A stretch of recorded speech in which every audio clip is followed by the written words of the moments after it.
um descanso verdadeiro. Eu não sou aquele tipo de pessoa que precisa de 15 dias de férias. Fica os 15, né? Aproveitar ao máximo. Calma.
Muito boa noite a todos, bem-vindos a este momento que se prevê acolhedor, quentinho, bem-haja por terem deslocado do conforto das vossas casas, as noites começam a ficar frias. Vamos só fazer uma brevíssima introdução aqui à nossa equipa, para perceberem em que contexto é que estamos a promover esta palestra. A equipa de cuidados paliativos da ULS da Guarda tem este nome atualmente, mas a equipa nasceu aqui no Hospital Nossa Senhora da Assunção de Ceia, enquanto unidade de cuidados paliativos, uma unidade de internamento de 11 camas, que à sua nascença em 2010, portanto, pertencia à Rede Nacional de Cuidados Continuados e Integrados. Por força da evolução e de uma forma muito satisfatória, em 2017, através da criação da Rede Nacional de Cuidados Paliativos, a Unidade de Internamento de Cuidados Paliativos passou então a integrar a equipa de cuidados paliativos da ULS Guarda, que, por uma distribuição geográfica, obrigou mais ou menos à criação de 2 polos. Portanto, o polo da Guarda e o polo de Ceia, portanto, no Hospital Sousa Martins e no Hospital Nossa Senhora da Assunção, aqui em Ceia.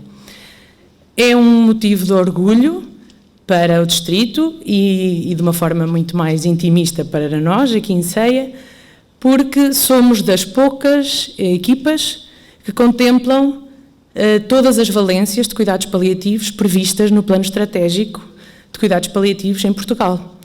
Portanto, neste momento, ao dispor da nossa população, temos uma equipa comunitária de suporte em cuidados paliativos, temos a equipa intra-hospitalar de suporte em cuidados paliativos.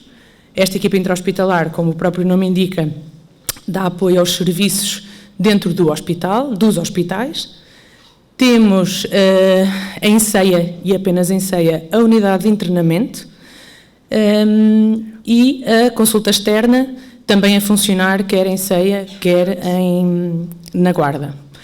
Desde o ano passado temos o apoio de uma equipa psicossocial que veio vem com um grande apoio e por mão da Fundação La Caixa. A equipa psicossocial é uma equipa também ela formada especificamente para dar apoio às equipas de cuidados paliativos já existentes. e, portanto, é um acréscimo que também muito nos satisfaz e que tão bem serve e nos ajuda a melhor servir os nossos utentes.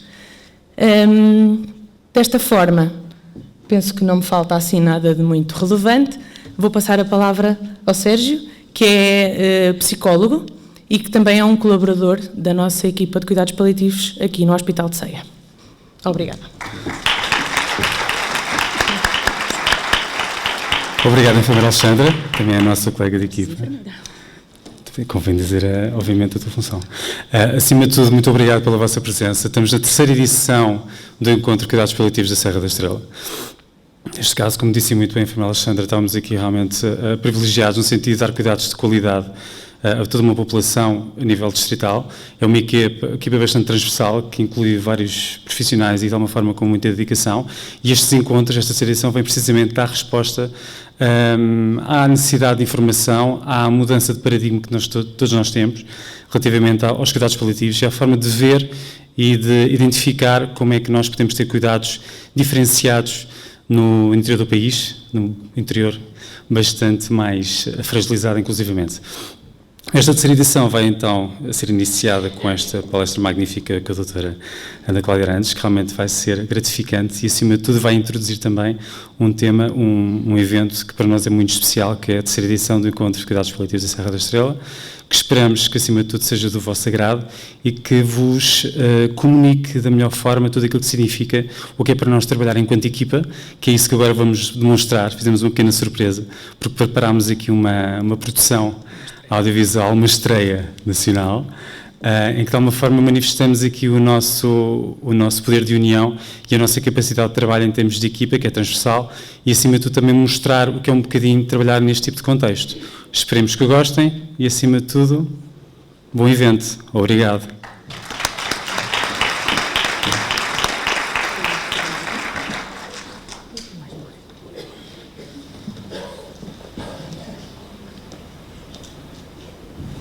Agora que já temos ambiente, vamos passar ao filme.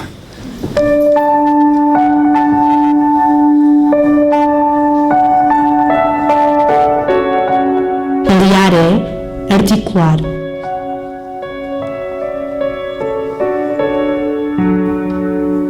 Paliar é suporte. Paliar é promover dignidade. Paliar é comunicar.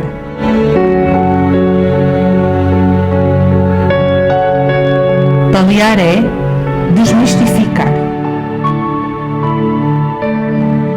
Paliar é apoio.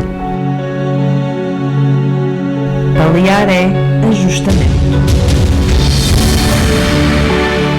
Paliar é recondicionar.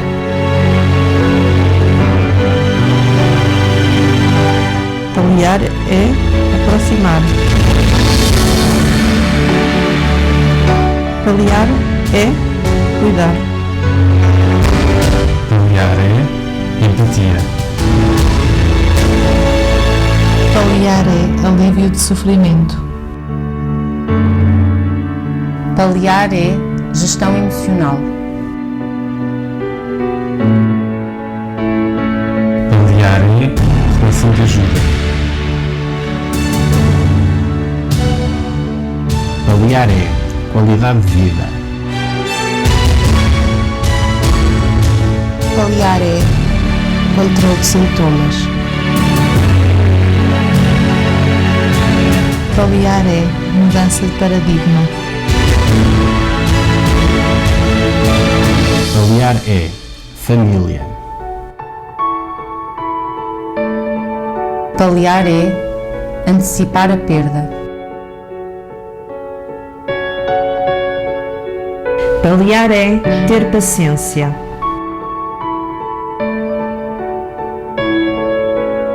Paliar é gerir expectativas.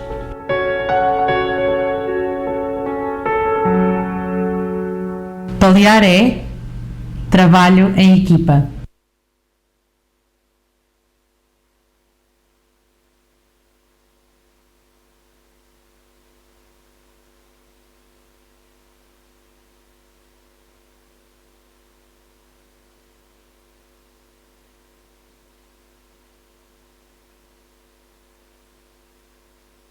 Se virem assim uns olhares emocionados, é porque estamos mesmo profundamente muito contentes por estarmos a promover estes momentos tão intensos. Passo rapidamente a apresentar então a palestra desta noite. A doutora Ana Cláudia Arantes, subejamente conhecida, pelo menos no panorama paliativista, dispensa apresentações, digamos, nesse mesmo panorama científico, mas a enfermeira Ana Luísa irá introduzi-la de uma forma mais específica. A enfermeira Ana Luísa é também uma colega da equipa comunitária de suporte em cuidados paliativos e da unidade de internamento. Portanto, para descongestionar um bocadinho, peço uma salva de palmas para ambas.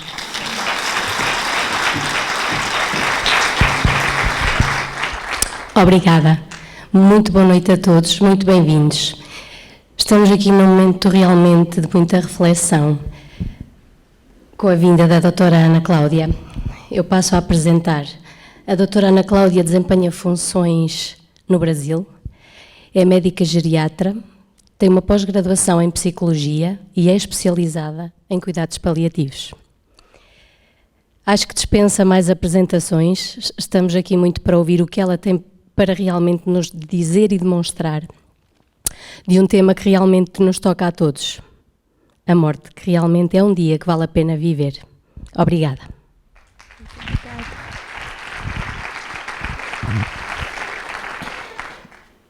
Bom, primeiro, muito obrigada por terem saído de casa nesse dia tão frio. Tudo bem que eu tenho uma percepção um pouco mais dramática em relação a frio, porque eu venho do Brasil, estava muito quente. E aí ver uma noite fria como essa, com chuva, e todos aqui belíssimos, todo mundo se arrumou, se preparou para vir aqui para ouvir falar de algo que é considerado quase proibido tocar no assunto. Pode ser que aqui vocês possam ter a oportunidade de conversar com a pessoa que está do seu lado de uma maneira muito mais livre e serena do que em casa. Em geral, quando se toca no assunto morte em casa, alguém vira e fala, vira essa boca para lá, bate na madeira. Ou então usa a expressão, Deus me livre. E aí acontece que Deus não vai nos livrar disso. Todo mundo vai passar por esse momento. E é muito bonito o que eu tenho tido a oportunidade de perceber e observar em todos os lugares que eu vou passando nesses últimos anos, o quanto as pessoas estão abrindo seus corações para poder conversar sobre o assunto. Então, o livro ele surgiu a partir de uma palestra que eu dei, que depois de amanhã vai fazer 7 anos, dia 22 de novembro de 2012. Quando eu fui convidada para fazer essa palestra no TED, né, eu não sabia nem o que era TED. Não sou uma pessoa que fico muito no YouTube e vendo muitas coisas assim. Eu me ocupo realmente do tempo que eu tenho para oferecer ou para minha família, ou para mim mesma, ou para o meu trabalho. E quando eu recebi o convite, eu não entendi direito o que significava aquele convite para dar uma palestra, para comemorar, para celebrar os 100 anos da Faculdade de Medicina da Universidade de São Paulo. Eu sou formada por essa casa e é considerada uma excelente faculdade, já esteve ainda entre as 10 melhores faculdades do mundo de medicina. E dentro da formação como médica, eu tive incontáveis oportunidades de saber como eu não queria ser.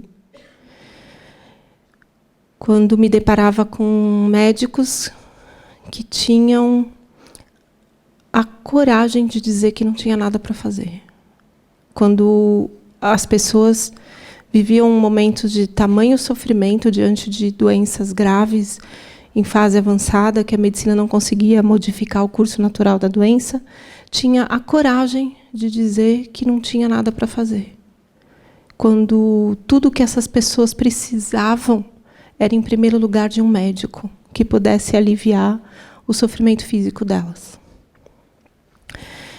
E aí vi que as primeiras lições que eu tive na faculdade de medicina diziam respeito àquela médica que eu não queria ser.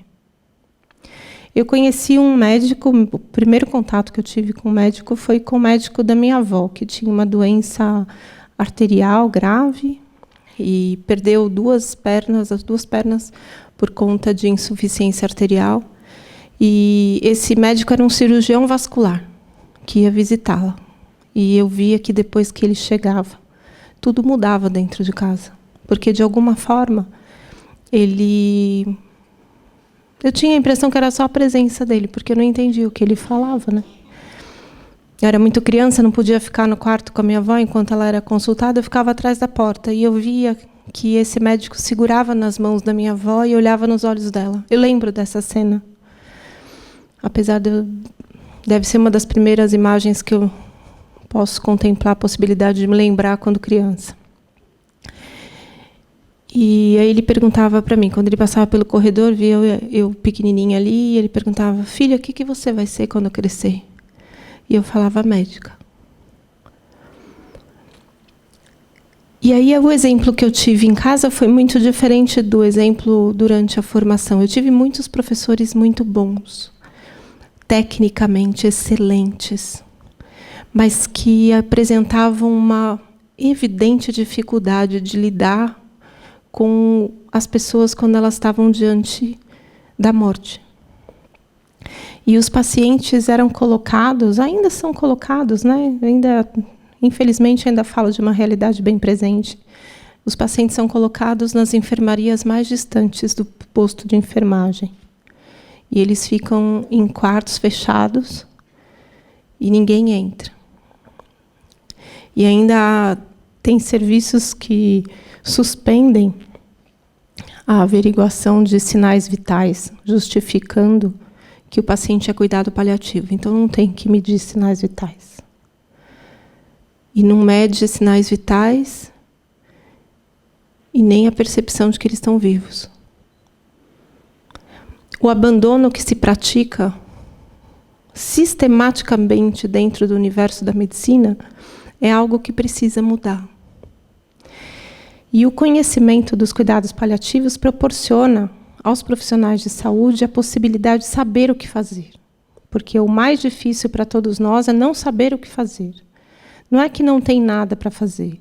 Nós não sabemos, porque não aprendemos isso durante a nossa formação. Mas tem muita coisa para ser feita por esses pacientes, por essas pessoas. E o fato de proporcionar esse cuidado faz com que as pessoas possam morrer vivas. Eu digo que a diferença entre os pacientes que não aceitam cuidado paliativo, que não são referenciados para cuidados paliativos, e aqueles que estão sobre cuidados paliativos, é que os pacientes que não recebem, ou eles morrem desistindo, ou eles morrem lutando. Quem está em cuidado paliativo morre vivendo, porque ele tem a possibilidade de ter alívio do seu sofrimento físico, emocional, social, familiar e espiritual. E quando eu fui convidada para falar sobre cuidados paliativos numa palestra do TED, para celebrar 100 anos da Faculdade de Medicina, eu realmente fiquei muito desconfiada que isso era um grande engano. Que talvez a Faculdade de Medicina quisesse ouvir as palavras de médicos grandiosos que tivessem descoberto a cura do câncer, ou a cura da AIDS, ou a cura das doenças cardíacas e doenças neurológicas, doença de Alzheimer. Talvez a ciência queira privilegiar profissionais que amparam a possibilidade de cura das doenças. Para que alguém vai querer ouvir uma médica que fala sobre morte? Que ainda por cima tem coragem de aceitar a morte dos pacientes. E aí eu ignorei o pedido. Achei que não era comigo. Mas aí o Rogério Zero, o nome do rapaz que conduzia as entrevistas, foram mais de 100 médicos entrevistados para selecionar 6 que estariam naquele evento do dia 22 de novembro dentro da faculdade, no teatro da faculdade, para fazer palestras de 18 minutos. No máximo 18 minutos. E aí ele mandou novamente o e-mail, super entusiasmado. Eu falei, bom, não sei o que é TED, mas o moço adora isso. Ele, evidentemente, faz uma coisa que ele gosta. Aí eu respondi para ele, falei, olha, Rogério, eu acho que eu me atrasei muito para responder, eu achei que era alguma coisa do spam, alguma coisa assim que não era importante, mas agora eu estou vendo que é importante, pelo jeito eu perdi o tempo, né? Porque você disse que estava com muita pressa. Ele acho que estava online na hora e ele respondeu, falou, não, nós temos tempo, podemos marcar, a gente vai conversar. E aí ele foi me visitar no lugar onde eu tive a oportunidade de viver meus melhores momentos como médica, que era um hospice.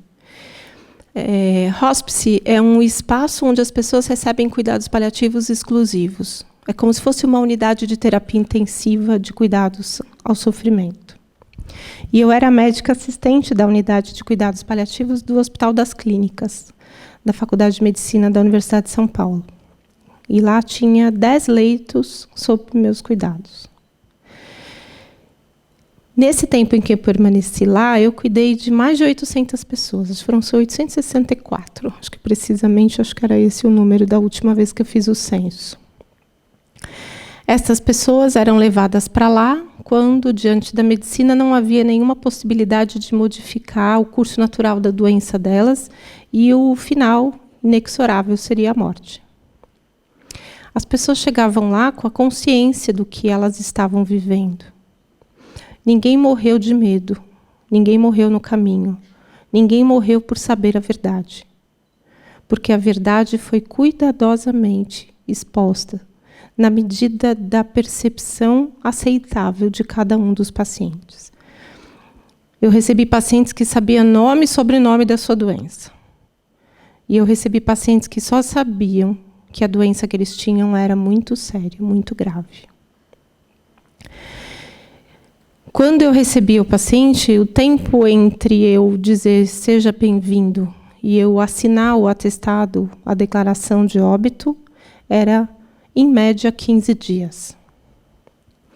E incontáveis vezes eu ouvi no hospital, quando estava na minha formação, profissionais, médicos, enfermeiros, fisioterapeutas, dizendo, o paciente não passa de 1 a 2 semanas.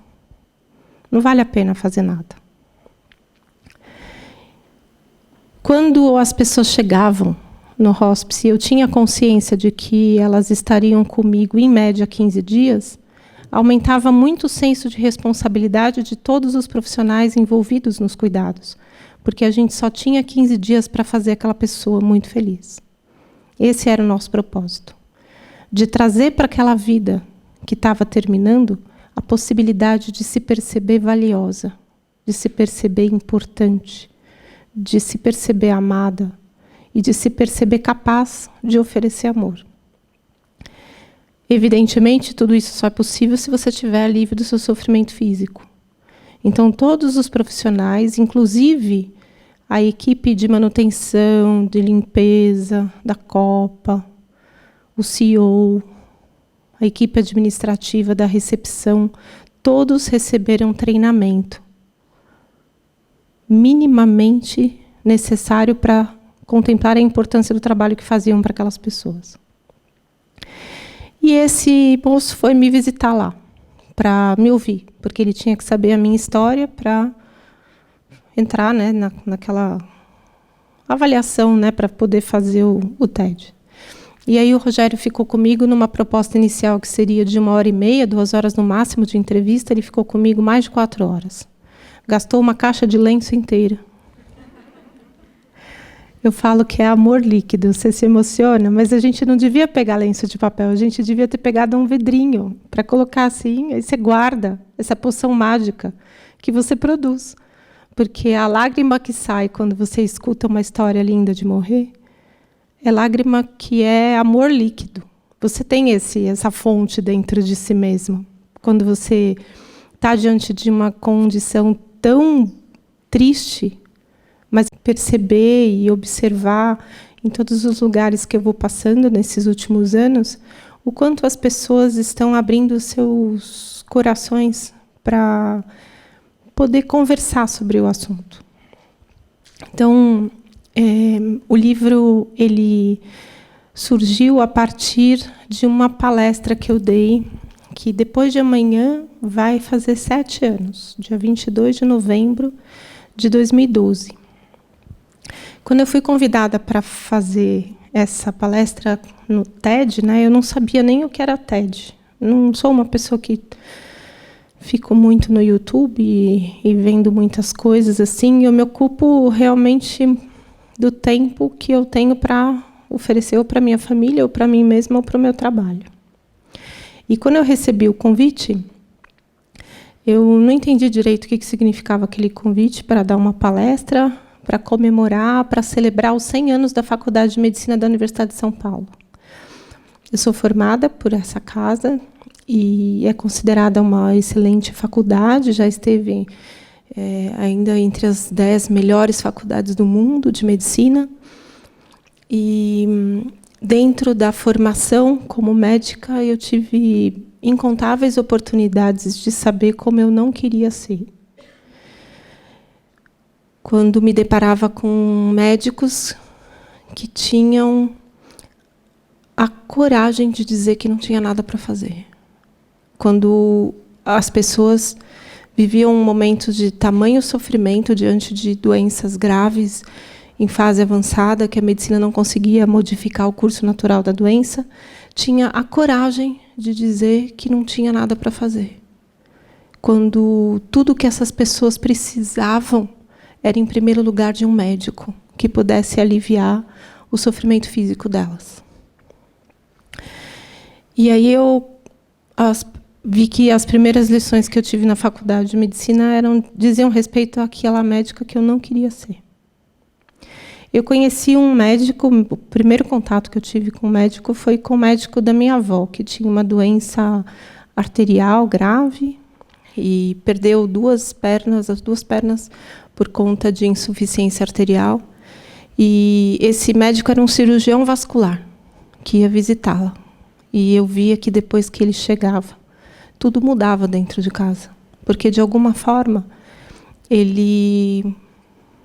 eu tinha a impressão que era só a presença dele, porque eu não entendia o que ele falava, né? Eu era muito criança, não podia ficar no quarto com a minha avó enquanto ela era consultada, eu ficava atrás da porta e eu via que esse médico segurava nas mãos da minha avó e olhava nos olhos dela. Eu lembro dessa cena. Apesar deve ser uma das primeiras imagens que eu posso contemplar a possibilidade de me lembrar quando criança. E aí ele perguntava para mim, quando ele passava pelo corredor, via eu pequenininha ali, e ele perguntava: filha, o que você vai ser quando crescer? E eu falava: médica. E aí o exemplo que eu tive em casa foi muito diferente do exemplo durante a formação. Eu tive muitos professores muito bons, tecnicamente excelentes, mas que apresentavam uma evidente dificuldade de lidar com as pessoas quando elas estavam diante da morte. E os pacientes eram colocados, ainda são colocados, né? Infelizmente, ainda falo de uma realidade bem presente. Os pacientes são colocados nas enfermarias mais distantes do posto de enfermagem. E eles ficam em quartos fechados e ninguém entra. E ainda tem serviços que suspendem a averiguação de sinais vitais, justificando que o paciente é cuidado paliativo. Então, não tem que medir sinais vitais. E não mede sinais vitais e nem a percepção de que eles estão vivos. O abandono que se pratica sistematicamente dentro do universo da medicina é algo que precisa mudar. E o conhecimento dos cuidados paliativos proporciona aos profissionais de saúde a possibilidade de saber o que fazer.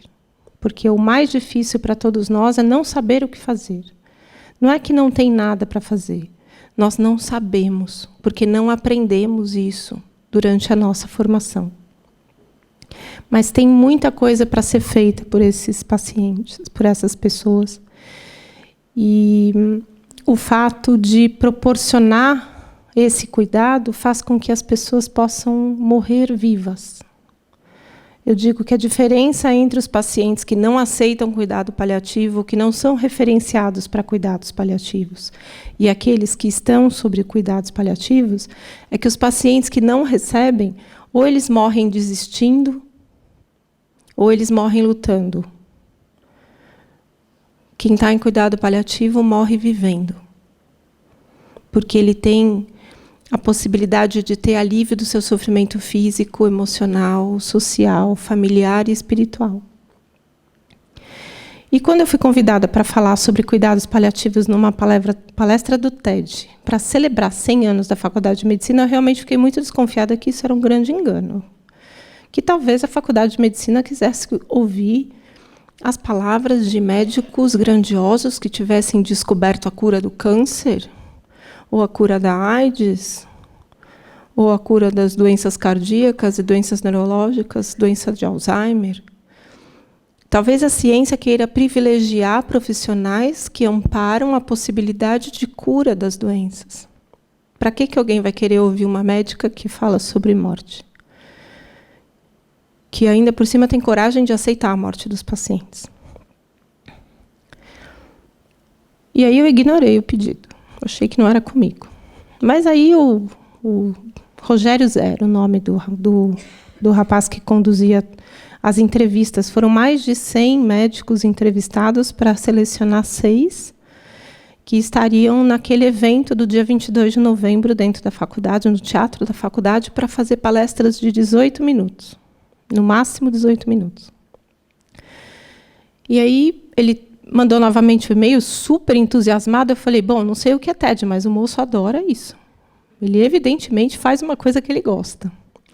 Aí eu respondi para ele, falei, olha, Rogério, eu acho que eu me atrasei muito para responder, eu achei que era alguma coisa do spam, alguma coisa assim que não era importante, mas agora eu estou vendo que é importante, e pelo jeito eu perdi o tempo, né? Porque você disse que estava com muita pressa. Ele acho que estava online na hora e ele respondeu, falou, não, nós temos tempo, podemos marcar, a gente vai conversar. E aí ele foi me visitar no lugar onde eu tive a oportunidade de viver meus melhores momentos como médica, que era um hospice. Hospice é um espaço onde as pessoas recebem cuidados paliativos exclusivos. É como se fosse uma unidade de terapia intensiva de cuidados ao sofrimento. E eu era médica assistente da unidade de cuidados paliativos do Hospital das Clínicas, da Faculdade de Medicina da Universidade de São Paulo. E lá tinha 10 leitos sob meus cuidados. Nesse tempo em que eu permaneci lá, eu cuidei de mais de 800 pessoas. Foram 864. Acho que era esse o número da última vez que eu fiz o censo. Essas pessoas eram levadas para lá quando, diante da medicina, não havia nenhuma possibilidade de modificar o curso natural da doença delas e o final inexorável seria a morte. As pessoas chegavam lá com a consciência do que elas estavam vivendo. Ninguém morreu de medo, ninguém morreu no caminho, ninguém morreu por saber a verdade, porque a verdade foi cuidadosamente exposta na medida da percepção aceitável de cada um dos pacientes. Eu recebi pacientes que sabiam nome e sobrenome da sua doença. E eu recebi pacientes que só sabiam que a doença que eles tinham era muito séria, muito grave. Quando eu recebi o paciente, o tempo entre eu dizer seja bem-vindo e eu assinar o atestado, a declaração de óbito, era, em média, 15 dias. E incontáveis vezes eu ouvi no hospital, quando estava na minha formação, profissionais, médicos, enfermeiros, fisioterapeutas, dizendo, o paciente não passa de 1 a 2 semanas. Não vale a pena fazer nada. Quando as pessoas chegavam no hospice, eu tinha consciência de que elas estariam comigo, em média, 15 dias, aumentava muito o senso de responsabilidade de todos os profissionais envolvidos nos cuidados, porque a gente só tinha 15 dias para fazer aquela pessoa muito feliz. Esse era o nosso propósito, de trazer para aquela vida que estava terminando a possibilidade de se perceber valiosa, de se perceber importante, de se perceber amada e de se perceber capaz de oferecer amor. Evidentemente, tudo isso só é possível se você estiver livre do seu sofrimento físico.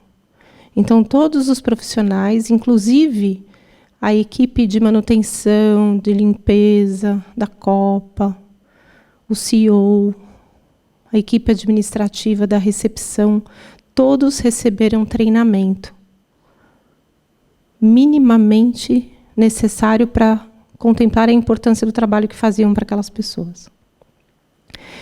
E esse moço foi me visitar lá, para me ouvir, porque ele tinha que saber a minha história para entrar, né, naquela avaliação, né, para poder fazer o TED. E aí o Rogério ficou comigo numa proposta inicial que seria de 1h30, 2 horas no máximo de entrevista. Ele ficou comigo mais de 4 horas.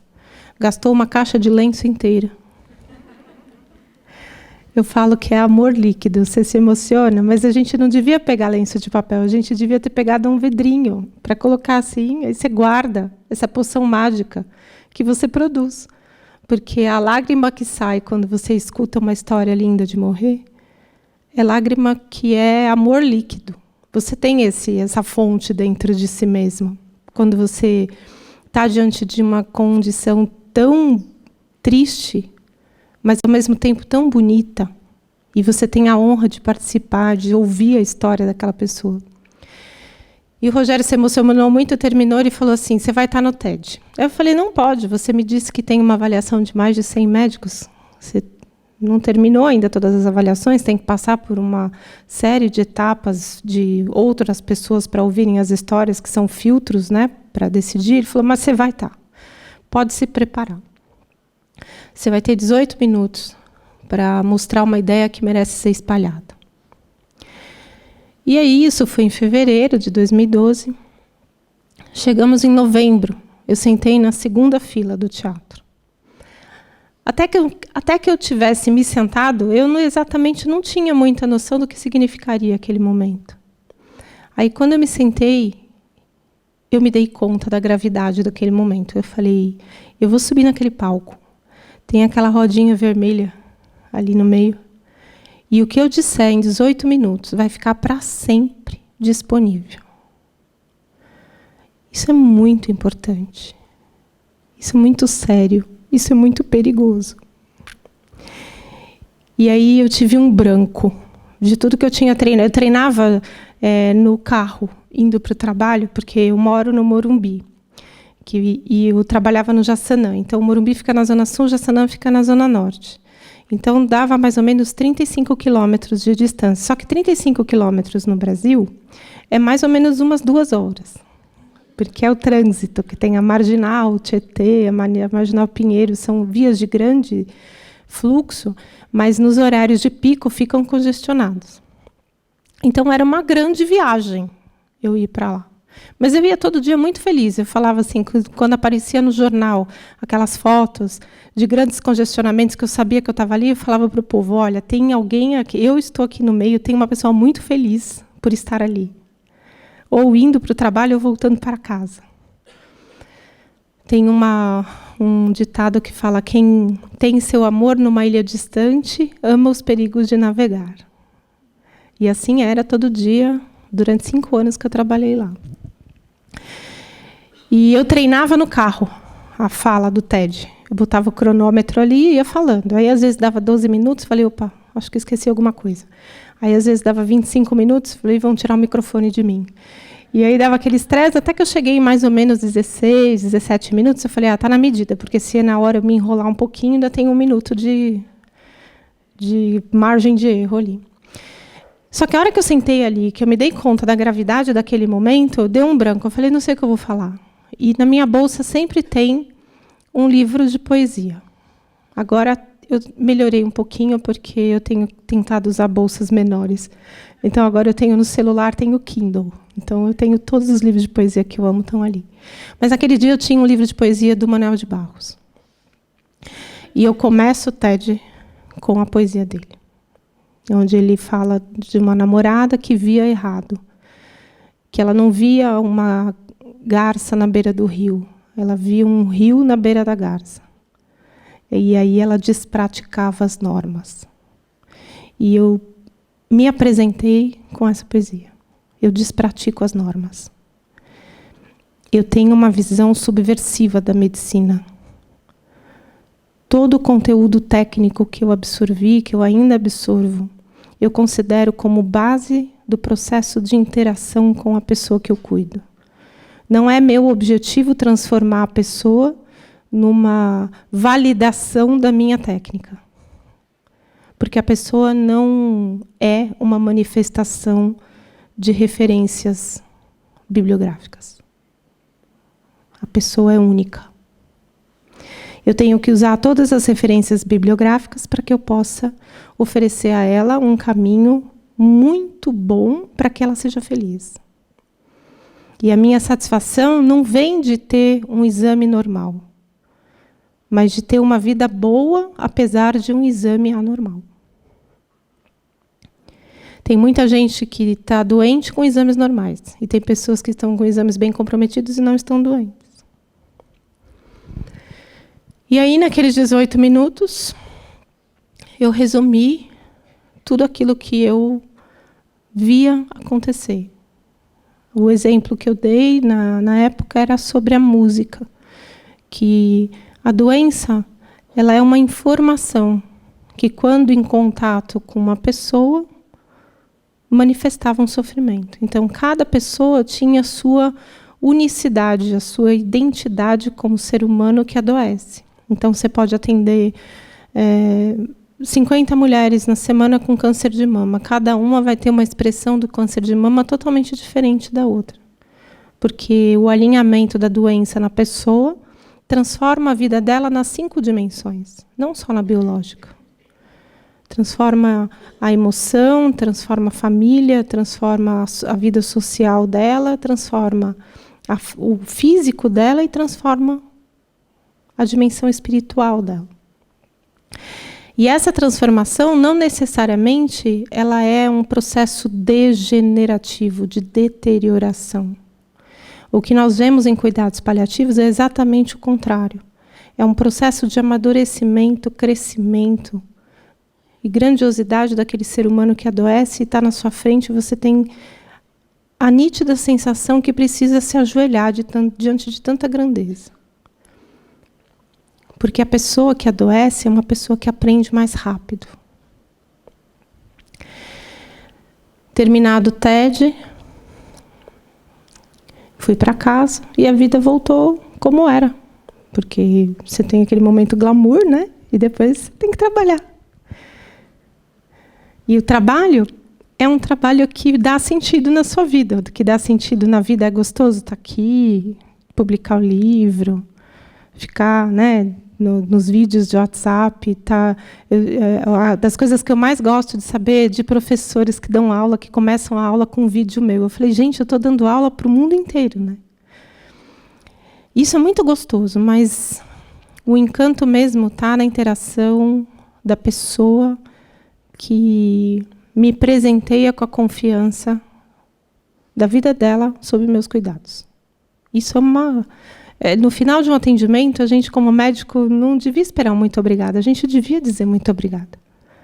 Porque a pessoa confia que nós somos capazes de cuidar do tempo que ela tem de vida, mesmo que for 15 dias. Aliás, se for 15 dias, maior ainda a confiança que ela tem que ter na gente. Porque ela tem pouquíssimo tempo. Se ela colocar a vida dela nas mãos de quem não valoriza o tempo, ela não vai ter tempo para se arrepender.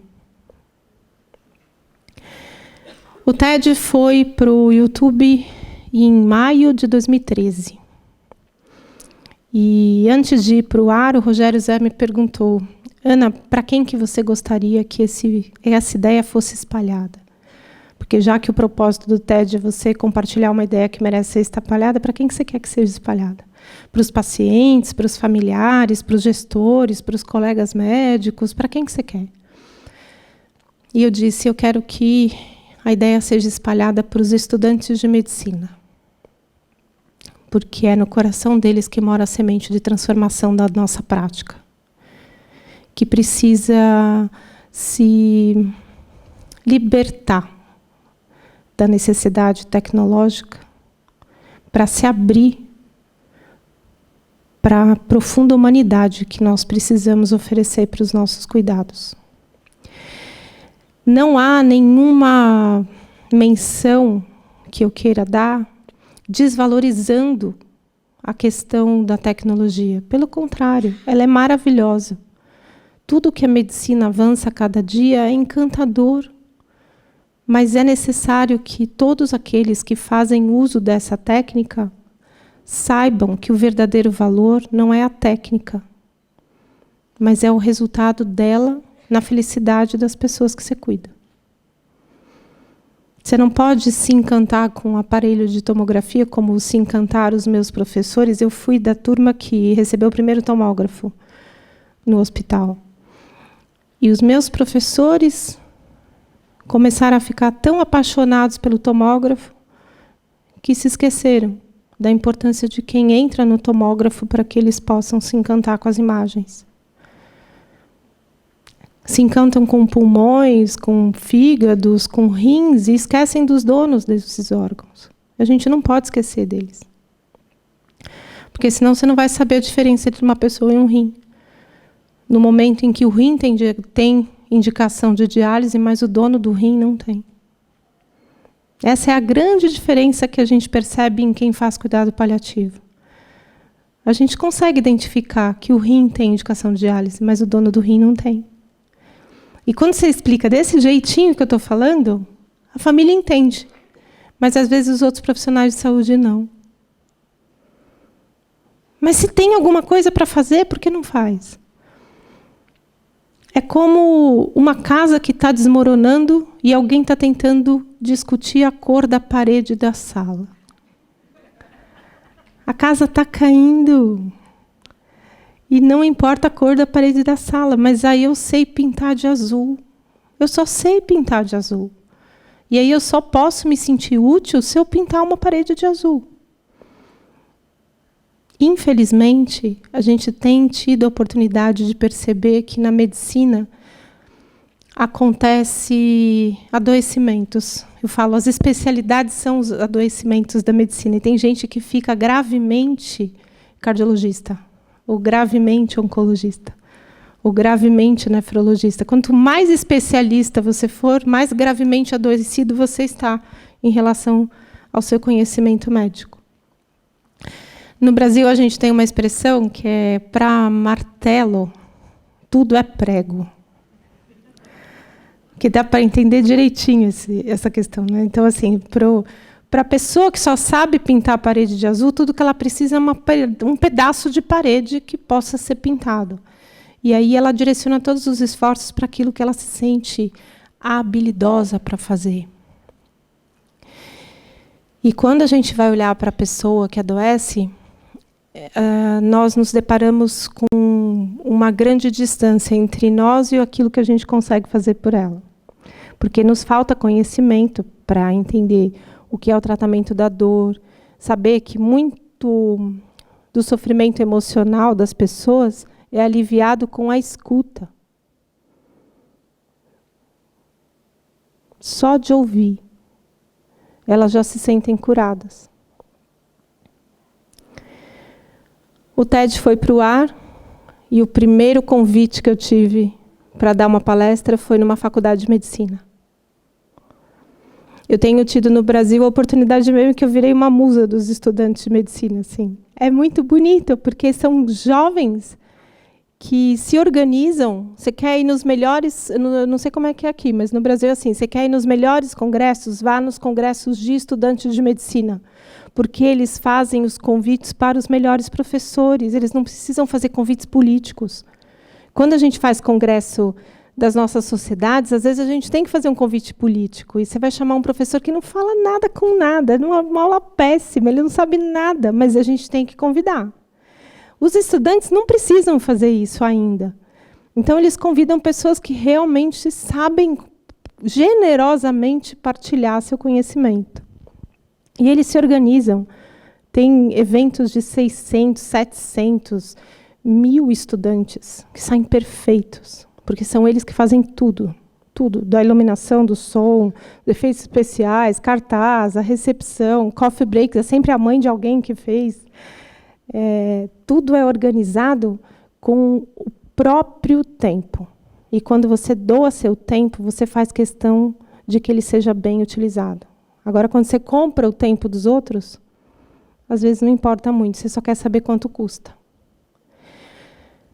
E os estudantes começam a modificar a história da medicina no meu país, porque eles começam a se organizar em grupos de estudos para prover o conhecimento de cuidados paliativos que a faculdade não consegue oferecer.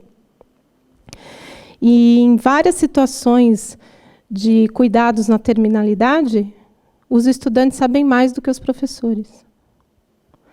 Por que que acontece isso? Porque quando a gente é mais novo, a gente tem curiosidade de saber o que a gente não sabe. E na nossa geração de medicina, de enfermagem, de fisioterapia, todo mundo que tem mais de 40 anos teve um aprendizado sobre cuidados paliativos que impregna a má prática do abandono. Então, pior do que aquele que não sabe é aquele que acha que sabe. E faz mal feito. E além de não cuidar, ele não sabe escutar sobre as necessidades do paciente, sobre o que a família percebe como parte desse adoecimento, o que significa a perda, o que significa o luto.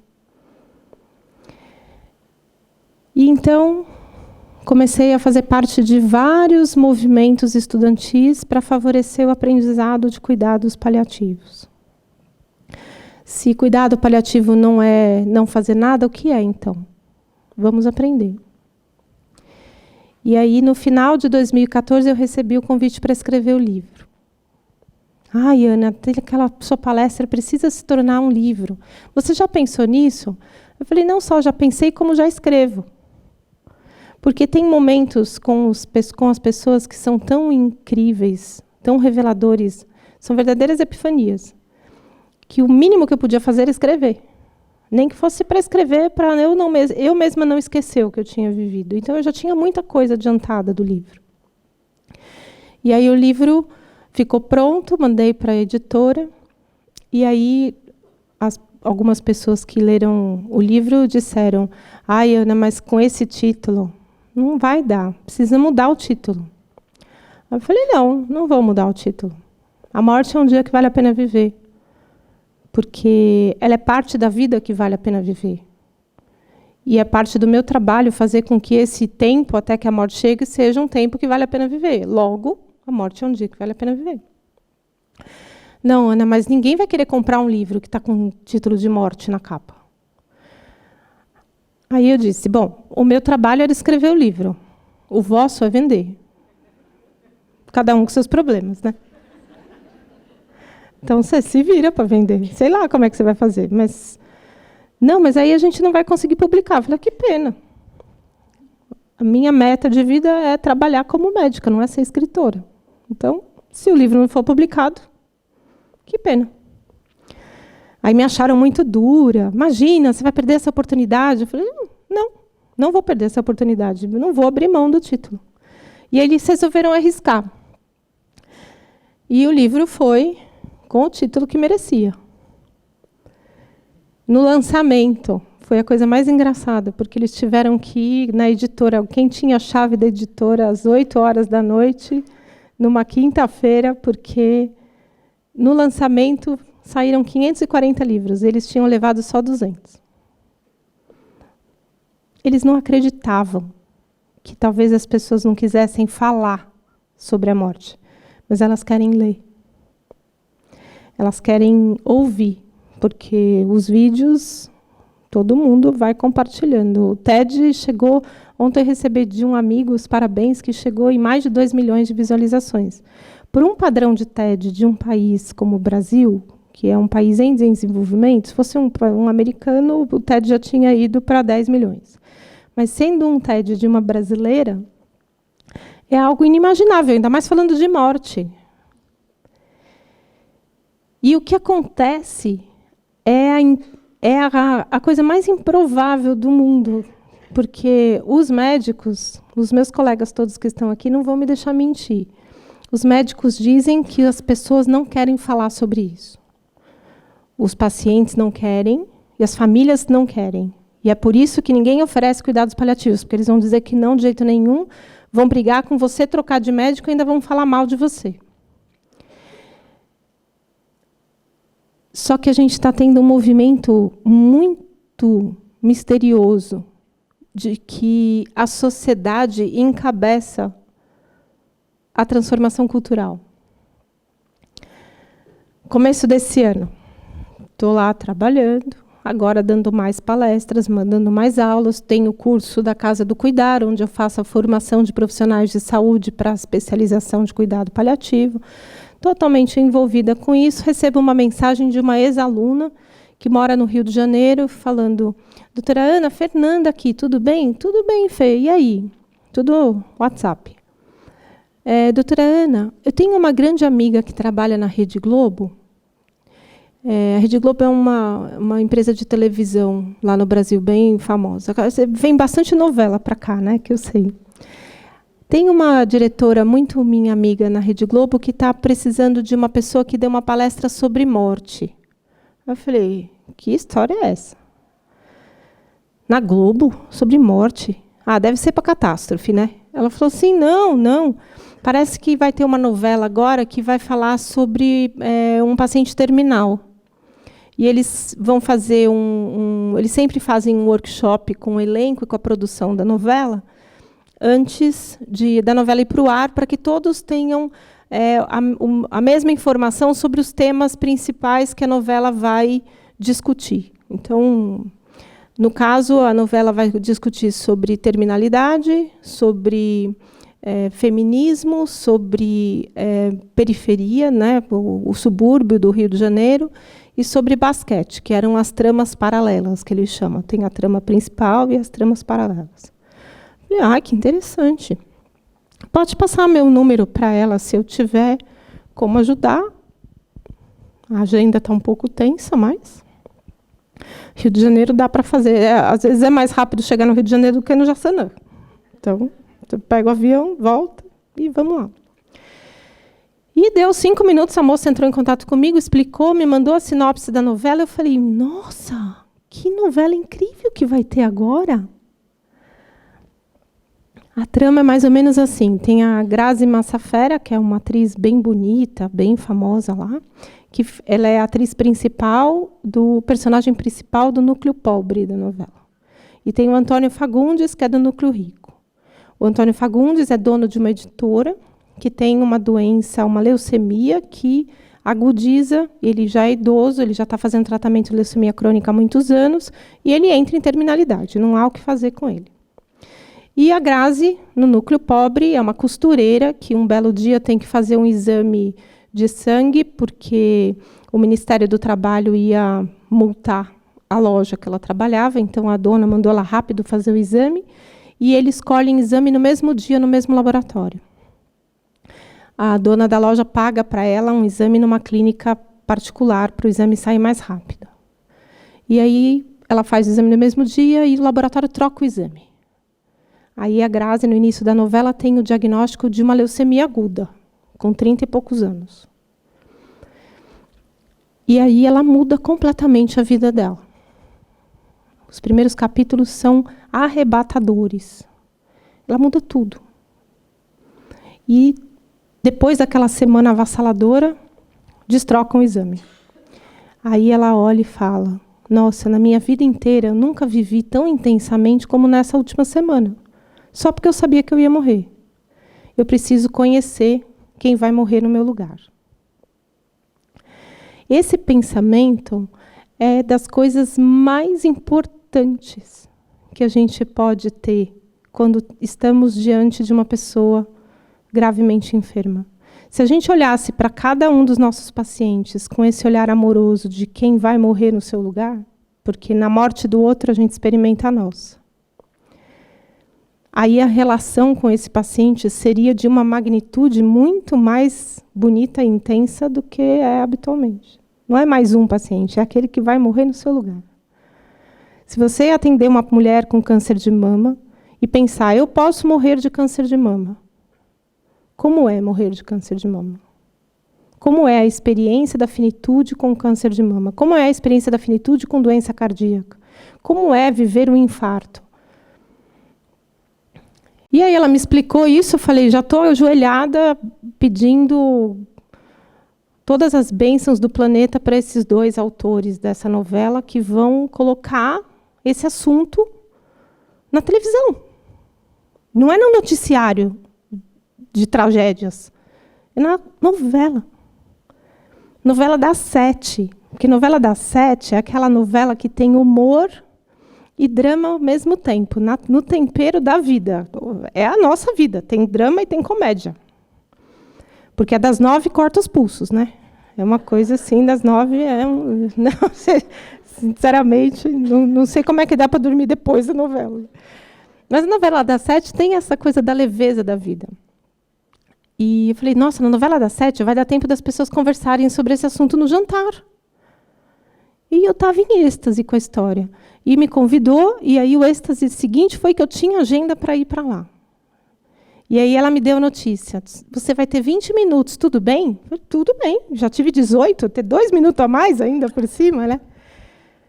Com 18 minutos eu mudei o mundo, não precisa de mais tempo, né? Então, fui feliz da vida. Chegou lá, claro que reduziu para 15, né? Porque atrasou o começo lá. E ninguém me conhecia. Eu não sou uma figura... eu sou uma figura conhecida entre os profissionais de saúde, né? Ou até entre os pacientes, que até procuram alguma coisa no Google. Mas, no mundo da novela, não, né? E aí eu comecei a falar... Levei o livro para dar de presente para o Antônio Fagundes e para a Grazi. Falei, se de alguma forma ajudar a compor o personagem, para vocês entenderem o que é cuidar de fim de vida e tal. E dei a palestra. E eu escolhi para compartilhar com eles a dissolução dos 4 elementos, que está no livro, que, né, explica como é que a gente morre, né? Eu falei, bom, vocês vão falar sobre isso na novela, vocês querem saber como é que a gente morre quando não é de bala perdida nem de acidente que aparece na televisão? E contei. E eles ficaram muito impactados. E aí levantaram, aplaudiram de pé. Foi 14 minutos, eu até gravei a fala. E aí, depois disso, eu fui convidada para voltar lá na Globo para abrir a coletiva de imprensa. 35 jornalistas que faziam a primeira avaliação do conteúdo da novela para poder começar as matérias, para produzir, né, o Ibope da novela. E aí, quando eu cheguei, os autores da novela com o livro na mão, todo cheio de post-it, grifadinho. E aí a Rosane, que é uma das autoras, me disse, Ana, nós trabalhamos muito bem juntos, eu e o Paulo. A gente já tinha adiantado muito do texto da novela. E a gente teve que jogar tudo fora, depois de ler seu livro. Então, preciso te dizer que você vai ver muito do teu texto na fala da novela. Porque é de uma forma que as pessoas conseguem entender.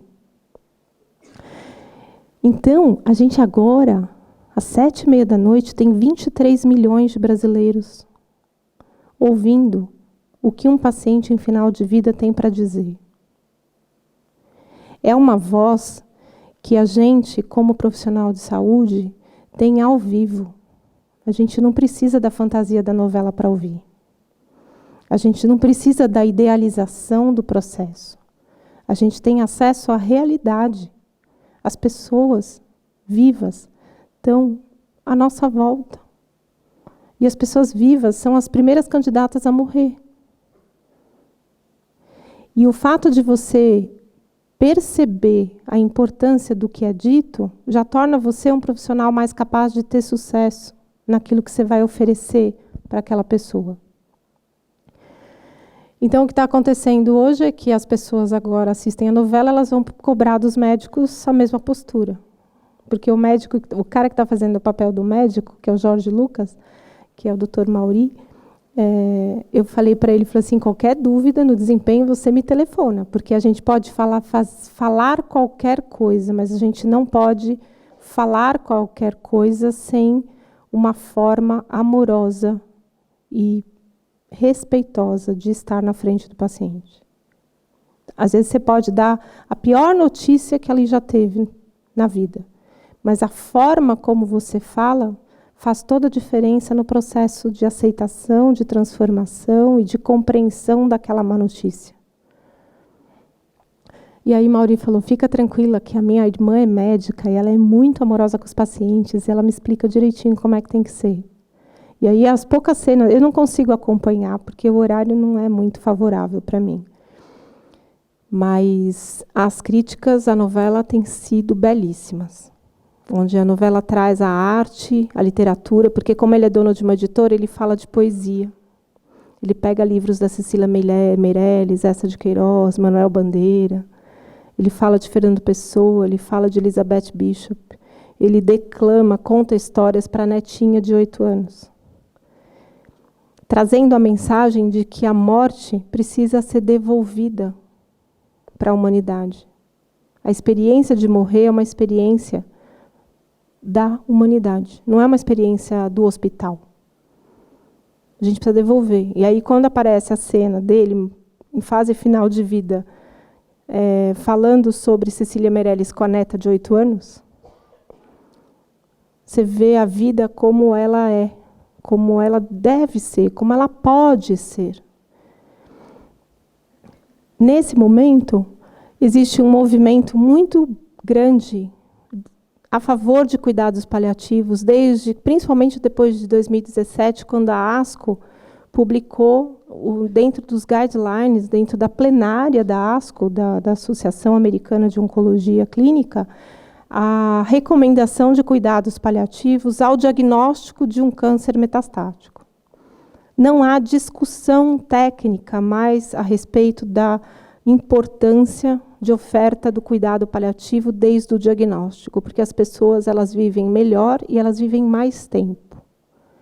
A percepção dos profissionais é que quando vai para cuidado paliativo vai morrer. Só que de verdade as pessoas podem viver até 3 meses a mais. Em muitos tipos de câncer elas podem viver meses a mais. Não é mais 1 ou 2 horas. Então, não oferecer cuidados paliativos a partir do diagnóstico, ao menos dentro da oncologia, é má prática médica. É antiético. Você não fazer oferta de algo que melhora a qualidade de vida da pessoa e faz ela viver mais. Todo esse processo de aceitação do cuidado paliativo tem trazido para a comunidade da área da saúde um grande desafio, porque nós vamos ter que abrir mão do preconceito. É preciso dissolver o paradigma. Quebrar paradigma gera entulho. Quando a gente quebra a parede, não tem os pedaços de pedra lá que você tem que colocar... no Brasil chama caçamba. É um cesto de metal grande que fica na frente dos prédios e das casas que ficam com os entulhos. Se você quebrar paradigma, você tem que ter entulho. E não tem onde pôr tanto entulho, de tanto preconceito. A gente tem que dissolver.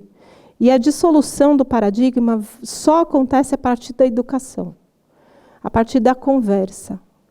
Então, o livro, os vídeos, todos eles são instrumentos que abrem a possibilidade de conversar sobre isso. Então, você quer conversar na família, você manda um vídeo meu, todo mundo fala, o que é isso, credo? Mas vai ter alguém que fala, nossa, que interessante. Nossa, eu nunca tinha pensado desse jeito. E aí você tem um espacinho para tocar no assunto, para dizer aquilo que você considera valor e significado na sua vida. E que nenhuma doença vai tirar o valor e significado da sua vida. Desde que as pessoas sejam capazes de olhar para você, não para a sua doença. Que a doença possa ser um caminho de religação com o valor e o amor que você tem na sua vida. Para muitas pessoas acontece isso. Eu escuto com muita frequência, o câncer foi a melhor coisa que aconteceu na minha vida. Como assim?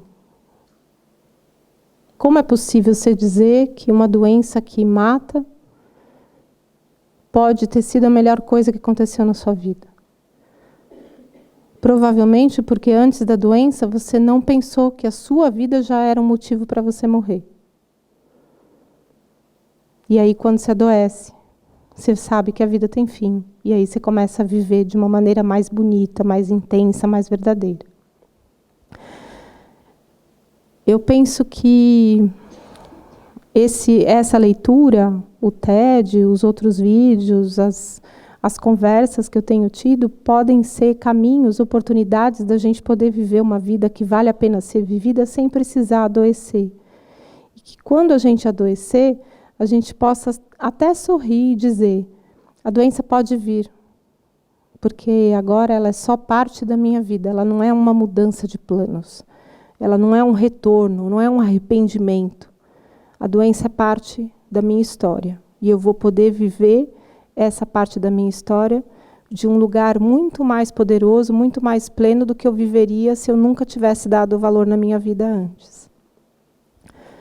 Então eu penso que é muita responsabilidade agora para os paliativistas levarem adiante esse propósito, sem se envaidecer, sem se consumir e sem se esquecer que o nosso trabalho é direcionado a favor da vida e não a favor de uma diferenciação nossa em relação aos outros profissionais de saúde. Nenhum profissional de saúde faz mal ao seu doente de propósito. Mesmo as pessoas que não sabem cuidar dos paliativos, elas não fazem isso de propósito. A única coisa que todos precisam é um pouquinho de curiosidade para saber o que é de verdade cuidados paliativos. E nós que fazemos somos os instrumentos que convidam estas outras pessoas a tentarem descobrir o que a gente faz de um jeito que nos torna tão felizes. Porque vocês viram, né, a cara de todo mundo que faz cuidado paliativo é um povo insuportavelmente feliz, né? E aí eu falei assim: nossa, mas você lida com morte, você está sempre bem assim? Eu falei assim: então, porque eu lido com pessoas, com gente, de verdade, pessoas incríveis. E não tem como não ser feliz cuidando de pessoas incríveis. E a necessidade que eu penso que nós temos dentro do cuidado paliativo é a manutenção dessa humildade, desse propósito e desse exemplo que a gente pode dar fazendo o que a gente faz com alegria. Que aí os outros vêm, se aproximam, a gente lota espaços com pessoas que querem aprender a ser feliz e trazer felicidade para as pessoas até o último dia da vida delas. Acho que era isso que eu tinha para compartilhar. Não sei se deu meu tempo. Eu fico olhando para a cara de vocês ficam fazendo cara de que estão ouvindo muito bem, e eu vou indo, né? E aí, eu tenho para falar de 5 minutos a 2 semanas, eu tenho que dizer aqui. Então, agora a gente pode abrir. Eu, como vou ficar aqui até amanhã mesmo, então eu posso ficar aqui para sempre, aqui até amanhã, e aí para conversar com vocês, para vocês compartilharem as impressões, as perspectivas, as coisas contraditórias, o que não concorda. Sou plena de escuta aqui. Muito obrigada.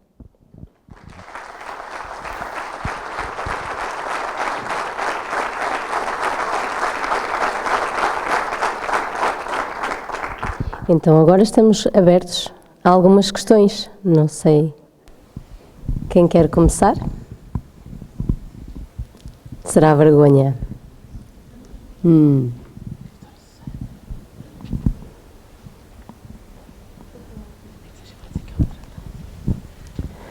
Se você pensar que hoje é seu último dia de vida, você nunca mais vai me encontrar. Ou então, mais fácil, pensa que é o meu último dia de vida e vocês nunca mais vão me encontrar e tem alguma coisa que vocês querem falar muito para mim. Então, não deixe para amanhã o que você pode fazer hoje. Então, boa noite. Eu estava exatamente a pensar nisso.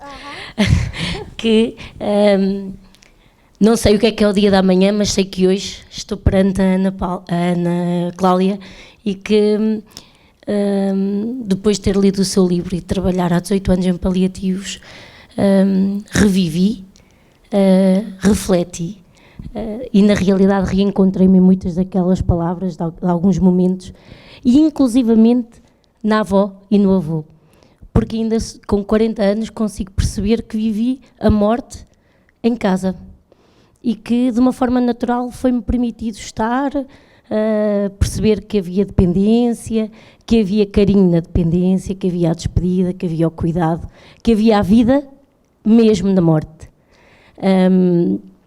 E ao ler o livro, penso que todos nós conseguimos levar uma mensagem individualmente de reflexão como profissionais, mas acima de tudo como pessoas, do que é a nossa prática, porque muitas vezes, sem querer, descuidamos-nos e rutinizamos a nossa prática, tornamos-la quase como que uma máquina, uma ressonância, que vai aparecendo com algo de novo e que nos vamos agarrando a essas novidades e que tornamos-las ou rotinadas ou a novidade.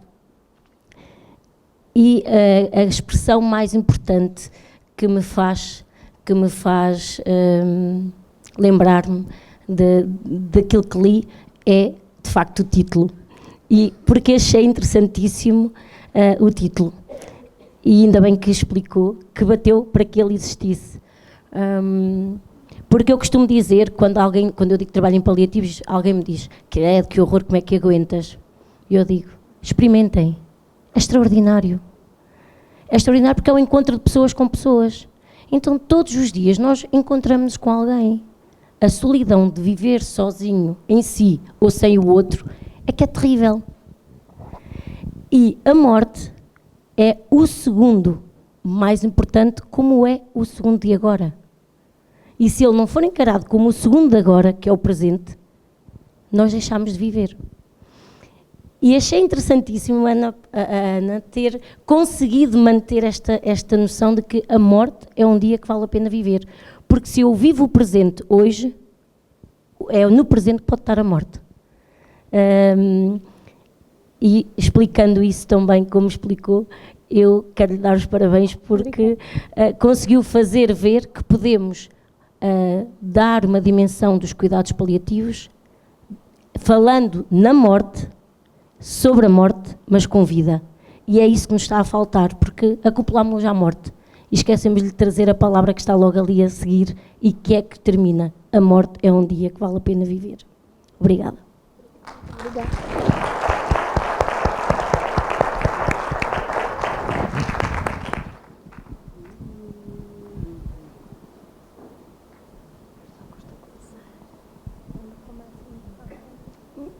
Boa noite, o meu nome é Susana, eu não estou aqui como profissional de saúde, a minha formação de base é em animação e eu tenho uma coisa muito importante para lhe dizer que se resume numa palavra: obrigada, porque eu vim pelo título, efetivamente pelo que está negrito, pela morte e pelo viver, e eu penso que a morte é um assunto transversal a qualquer área, a qualquer ser humano. Porque, como eu costumo dizer, e a doutora também disse, para morrer é só preciso estar vivo. E eu vejo, eu hoje ouvia numa vertente, porque eu trabalho com pessoas portadoras de deficiência. E é uma condição, assim como também, infelizmente, pode ser uma doença, é uma condição. E das frases que eu mais ouço, que mais me dói no ouvido, é: não vale a pena. Não vamos fazer isto porque não vale a pena, já não vale a pena. E como eu sou da área da animação, e eu peço desculpa se as pessoas não partilharem da minha opinião, mas é a minha opinião, eu penso que a animação é também uma área que pode ser aliada a uma equipa desta índole, dos paliativos, na minha maneira de ver. E partilho isto porquê? Porque há pouco tempo, em conversa, eu partilhava esta minha opinião com alguém muito próximo desta área, que me disse: mas nesse serviço não vale a pena. E eu não tive resposta, ainda não tenho, e depois de ouvir, continuo sem ter, porque, efetivamente, aquela máxima que se diz: tu só vives uma vez, é mentira, porque só se morre uma vez, nós vivemos todos os dias. E qualquer ser humano tem obrigação de proporcionar felicidade ao outro, porque é por isso que nós andamos cá, é por isso que nós cá estamos, e se temos possibilidade de o fazer, Por que não? E muitas vezes essas pessoas que se encontram numa condição, se calhar um bocadinho mais limitativa, como uma doença, como outro tipo de condição qualquer, às vezes é que nos dão a nossa felicidade quando... E eu partilho muito daquilo que a doutora dizia, quando se sentia grata por ter a oportunidade de cuidar, de tratar, de ajudar alguém. Eu vivo isso no meu dia-a-dia, por ter a oportunidade de proporcionar àquelas pessoas com quem eu trabalho, e são elas que me mostram o verdadeiro amor e a verdadeira essência da vida, porque não sou eu que sei viver, são elas que sabem viver. Muito obrigada.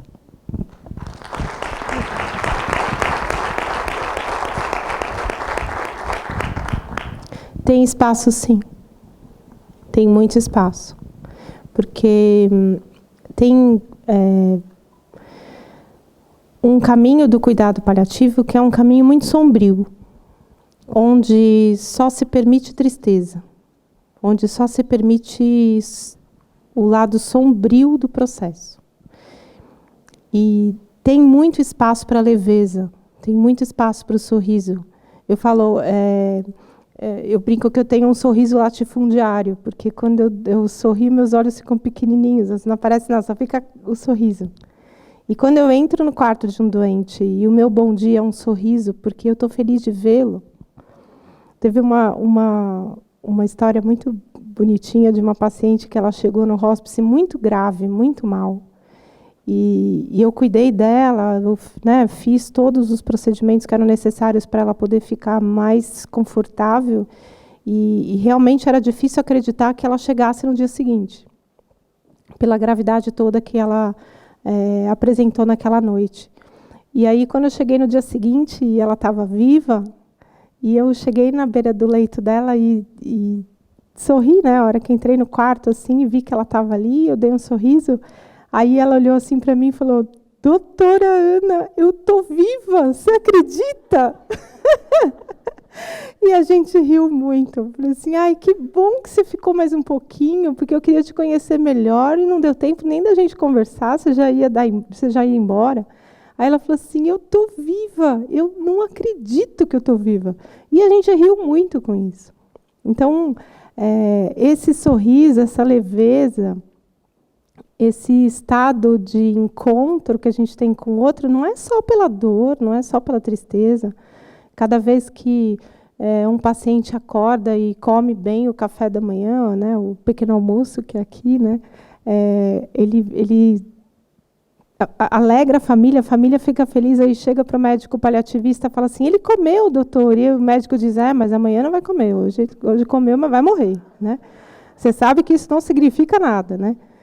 A dificuldade, muitas vezes, que os profissionais têm de acessar o momento livre de expectativas, onde o momento presente se revela como algo muito gostoso de viver. E é leve, e é bom. Então, tem espaço, sim. Aí, talvez não tenha espaço em um lugar, mas você tem que achar em outro. Ele faz um minuto de silêncio para aquelas almas perdidas dos médicos e profissionais de saúde que não sabem sorrir. Né? O povo só quer ficar triste, mas paciência. Mas não desanima, não desiste. Tem espaço, sim.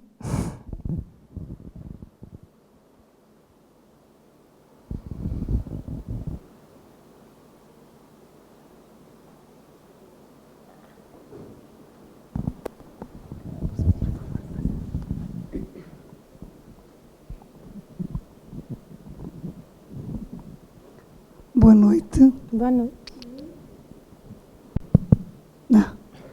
Está a ouvir? Sim, agora já há bocadinho não está a ouvir. Boa noite, obrigada pela explicação fantástica que nos trouxe sobre a morte.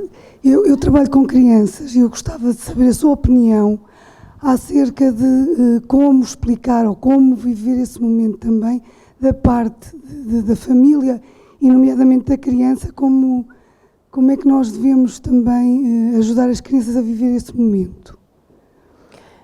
As crianças, elas são maravilhosas. É muito gostoso trabalhar com crianças em cuidados paliativos. Aí todo mundo tem cara de gente fazendo careta aí, né? Assim, ai, credo.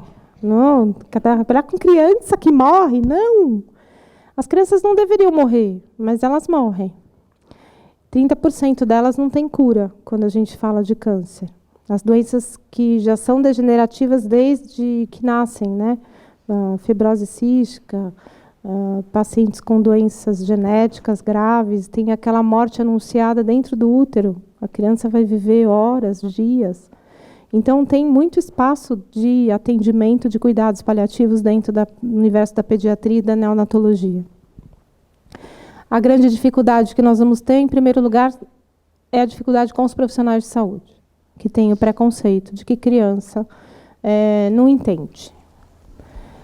As crianças, elas têm uma percepção da morte delas muito mais evidente, mais facilmente acessível do que os adultos. E as crianças, elas preparam os pais para a morte delas. Quem trabalha com pediatria aqui sabe que eu não estou mentindo. As crianças preparam. E elas precisam muito que os profissionais de saúde se coloquem a favor delas, não contra elas. Porque dentro do sofrimento que vai haver na vida desses pais, também tem espaço para muito amor. Se você tem... Eu não sei se aqui nessa sala tem alguém que tenha perdido um filho jovem. Não precisa... Você tem. Se eu perguntar para você, se antes de você ter filho, você soubesse que seu filho ia morrer antes de você, e te dessem a oportunidade de você fazer uma escolha por um outro filho, que não fosse morrer antes de você, você trocava? Nenhuma mãe troca. Essa pergunta salva o amor de muitas mães e muitos pais. Porque quando ele diz não troco, na resposta dele existe o espaço para aquela morte. Tem o espaço. Porque você foi mãe do nascimento do corpo e foi mãe do nascimento da alma. Aí você já não se sente mais injustiçada, você se sente privilegiada. É nesse espaço que a gente, como profissional de saúde, pode interagir. Porque a hora que eu te faço uma pergunta, eu te dou a chance de você me dar uma resposta que abre um espaço no seu coração que cabe mais amor pelo teu filho. Não cabe decepção, frustração, injustiça, raiva, mágoa. Não cabe mais. São coisas desnecessárias para esse momento. E a gente pode ajudar antes de acontecer a morte, porque o luto antecipatório serve para isso. Ele serve para acomodar as possibilidades da despedida. E isso não nos torna menos pais porque a gente perdeu um filho. A gente continua sendo pai e mãe eternamente, porque a gente experimentou essa experiência. É uma experiência humana ser pai e mãe. E quando a gente trabalha na pediatria, nós entendemos que a experiência humana ela vai para além do adoecimento. Então, em geral, as crianças acabam sofrendo mais do que os adultos, porque ninguém quer desistir. Então, faz, e muito sofrimento. Mas até na forma de fazer tudo que poderia não ser feito, mas está sendo feito por conta da dificuldade de aceitação daquele processo, que, em geral, é maior dificuldade entre os profissionais de saúde do que das mães e dos pais, existem formas de você fazer com que aquele sofrimento seja amenizado. Tem uma história de um pai que estava com a sua filha recém-nascida, teve uma complicação no parto, a criança estava na UTI. E não podia ser tocado. Tem uma situação clínica na neonatologia que você não pode tocar na criança. E ele não podia tocar na filha dele. E aí a enfermeira pediu para tirar uma foto da mão dele. E ela imprimiu a foto da mão dele e colou no soro que era infundido na criança. Então era como se a mão dele abençoasse aquele soro, tocasse naquele líquido que ia entrar no corpo da filha dele. Quando ele conta essa história, ele transforma a experiência dele. E quem fez isso foi uma enfermeira, que deu a ele a possibilidade de tocar de alguma forma simbólica naquela criança. Ela não mudou as regras da UTI, ela não fez nenhuma medida subversiva, ela não causou a morte daquela criança. A morte ia acontecer, mas ela proporcionou para aquele pai a experiência de ter participado do cuidado daquela criança. Então, se a gente que é profissional de saúde tem a mente livre para criar possibilidades de afeto, de manifestação de cuidado dentro do universo daquele pai e daquela mãe que sofrem, a gente transforma a experiência. Esse é o caminho. Boa noite. Muito obrigada pelo seu testemunho e a partilha que fez connosco sobre este tema. E há pouco eu não posso dizer claramente que aquilo que vou pedir-lhe seja exatamente aquilo que referiu, mas falou em 4 passos, ou em 4 momentos. Eu ainda não li o seu livro, não sei se é possível dar-nos de uma maneira muito resumida essa sua perspectiva e aquilo que quis dizer com isso. Pode ser? Pode sim. Muito obrigada. É a dissolução dos 4 elementos. Na medicina ocidental, nós não temos uma descrição boa o suficiente para que a gente possa identificar o processo ativo de morte. O processo ativo de morte, segundo a medicina ocidental, ele é muito semelhante a um quadro clínico de uma septicemia. E isso faz com que a maior parte das pessoas que começam a apresentar o processo ativo de morte sejam levadas imediatamente para a unidade de terapia intensiva, porque parece, de fato, uma condição clínica muito grave. Mas na medicina oriental, a gente tem a caracterização muito clara de cada momento da morte, do processo de morte. Então, o processo ativo de morte é um processo muito vivo. E esse processo se inicia com a dissolução da terra. Então, os orientais dizem que nós somos feitos de 4 elementos: terra, água, fogo e ar. E a gente começa a dissolução pela terra. A dissolução da terra ela é marcada pela imobilidade. O paciente tem muita dificuldade de se movimentar. O corpo é muito pesado. Mesmo os pacientes que estão muito emagrecidos, quando você está cuidando de uma pessoa que está nesse momento da dissolução da terra, ela parece que pesa 1 tonelada. Depois que passa pela dissolução da terra, a gente vai ter a dissolução da água. A dissolução da água é marcada por um comportamento introspectivo do doente. Ele fica mais quieto. É o momento que a família fala para a gente: doutora Ana, ele está desistindo, ele está se entregando, ele está triste, precisa começar um antidepressivo. Ele não quer conversar. Mas é o momento em que a pessoa vai lá para as suas profundezas, para o fundo, fundo, fundo, fundo, lá no limite do eu e não do eu, para buscar a essência dela. E ela fica em silêncio.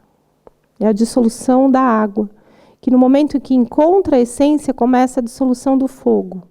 A dissolução do fogo é um momento, é como se cada uma das suas células tomasse consciência que acabou, que o tempo acabou. E aí cada uma das suas células mostra a sua essência, o melhor de si. Ora, se todas as suas células mostram o melhor de si, todos os seus órgãos mostram o melhor deles. E aí, consequentemente, você fica ótima. É a melhora da morte. Tem um monte de cabecinha fazendo assim. Todo mundo. É a melhora da morte, a visita da saúde. É a última chama da vela. A vela, antes de apagar, se você ficar contemplando uma vela, ela dá um... e apaga. É assim com a gente. Dissolução do fogo. A manifestação da sua essência. O que é a essência do ser humano? É a amorosidade. Cada um aqui tem a missão de expressar a amorosidade do seu jeito. E essa é a sua missão na vida. Quando você expressa a amorosidade, sua missão está cumprida. E aí, esse tempo da dissolução do fogo serve para você se despedir, para você dizer que ama, para você passear, tomar aquele sorvete, para você viver aquilo que você considera mais lindo viver. Às vezes os médicos se atrapalham, porque aí o paciente melhora, aí ele melhorou, vamos fazer uma ressonância, né? Aí, né? Porque melhorou, vamos fazer quimioterapia, melhorou, né? Olha, ele respondeu, ele reagiu, ele está lutando pela vida.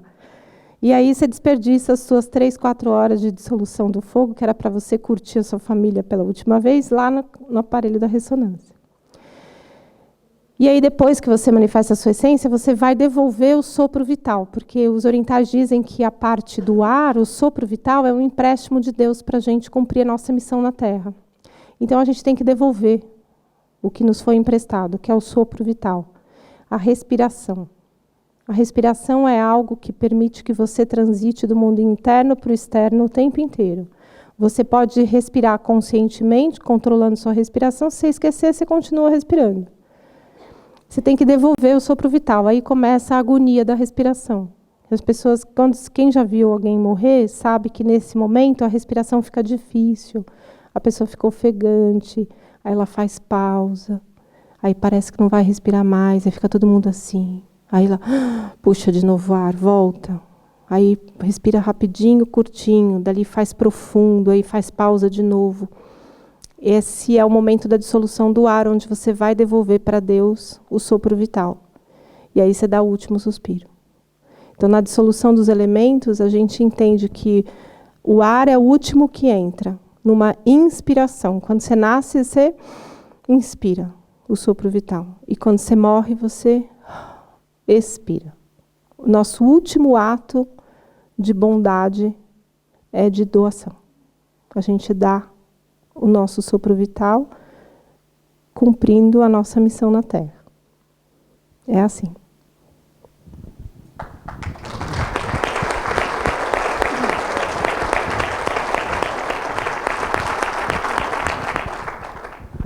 É muito parecido com um parto. Teve uma vez que eu cuidei de uma senhora que era parteira. Aí ela disse, nós somos colegas. Eu falei, por quê? Porque eu faço parto de menino e você faz parto de alma. Então, aquele momento da respiração difícil parece o trabalho de parto. Respira rápido, cachorrinho, né? E aí faz força, faz careta, aí faz pausa, relaxa. E aí nasce a alma. É lindo isso. E você assistir a alma de alguém nascer. É mais bonito do que ver alguém morrer.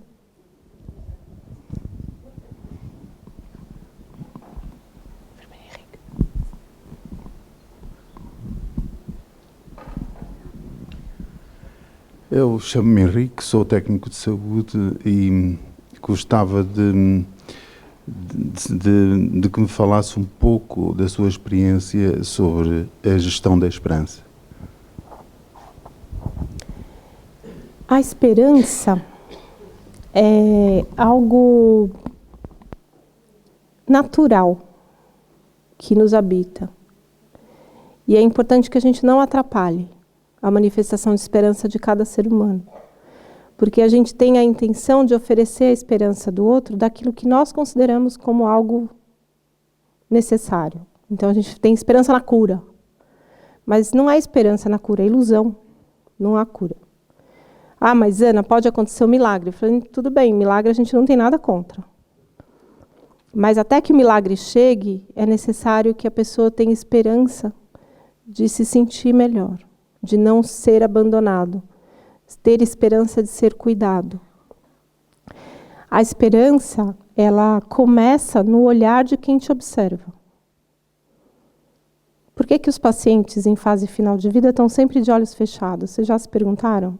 Quem cuida de pacientes aqui sabe o que eu estou falando. Ele está sempre de olho fechado. Por quê? Porque não vale a pena abrir os olhos e olhar nos olhos de quem tem pena de nós. Não vale a pena olhar nos olhos de quem não tem esperança de nos ver vivos e bem por mais um dia. É o que acontece sistematicamente nos hospitais. Os primeiros que matam os pacientes são os olhos dos médicos. Porque eles olham para o paciente como se o paciente estivesse morto. Só que ele não está morto. Mas nos olhos de quem observa, não tem mais esperança de vida. Quando eu chego na frente da dona Maria lá, que ela chega para mim, eu estou viva, doutora. Nos meus olhos tem esperança de que ela fica viva mais um dia. Já que ela não foi, que ela vai ficar mais um pouquinho, eu tenho esperança de que naquela tarde ela possa descer no jardim Eu tenho esperança de que o meu conhecimento técnico seja suficiente para aplacar o sofrimento dela, de modo que ela possa expressar a amorosidade dela, a essência dela para a família. Isso é gerir a esperança. Ela começa no teu olhar. E é uma esperança que precisa ser verdadeira, não pode ser iludida. Não tem nenhum problema a gente querer milagre. Mas o milagre já tem em si o seu mistério. Ele não acontece toda hora. Mas você tem que ter a esperança de ter o milagre de um sorriso naquela tarde, um encontro naquela tarde, um momento feliz naquela noite, uma noite bem dormida. Essa esperança que está nos olhos de quem cuida é o que faz renascer a chama de esperança dentro do coração de quem adoece.